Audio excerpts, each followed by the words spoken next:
So I finally sat down and compared the ingredients list for the Cecred Ed Drops and the ordinary multi-peptide density serum. And if you saw my video about the density serum, it's the one I use.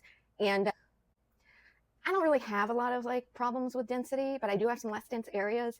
And I know that they're just going to get even less denser with age. So that's why I started using these density things. But if you have serious hair loss, you should go to the doctor, especially if you're a man, because the S tier hair loss stuff is like drugs. Minoxidil, finasteride, that's only for dudes.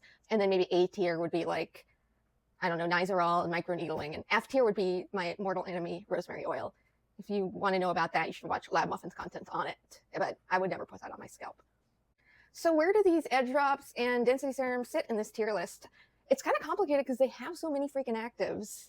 So let's start with an active they both have. Capexcel is the brand name of this active. I'm not going to try to list off these ingredients, but it has 6 studies, although you should know that studies in hair science are generally industry funded, not that great, but I'll give it a C grade. Most of those studies are fine. They seem fine, and it's a decent amount of studies. Now here is where things get kind of weird because people are like, oh, they both have this peptide. No.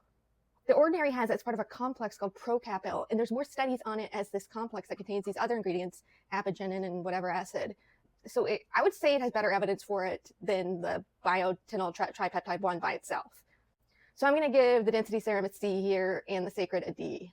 Here's one that only the density serum has, the ordinary one. That is Redencel, and it has a couple of studies, like 7 studies. I give it a C. Here's one that is actually a Cecred exclusive. No other things have this as an ingredient. It's called Biopeptide 5 because it's like their proprietary thing. There's not any studies on it. And you can also get these growth factors from the ordinary too separately. I have tried them mainly on my face. I don't think they really did anything, but you know, if you don't care that much, I guess it's fine.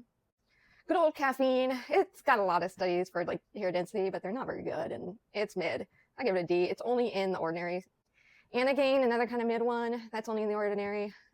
Skullcap root extract that does have a metal name, but it doesn't have that much evidence for it. But it's in only the ordinary.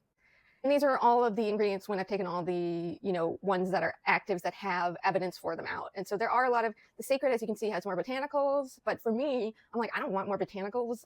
I'm allergic to so many plants. I don't want any more plants anywhere near me. So keep those plants away from me. I will not be switching to Cecred.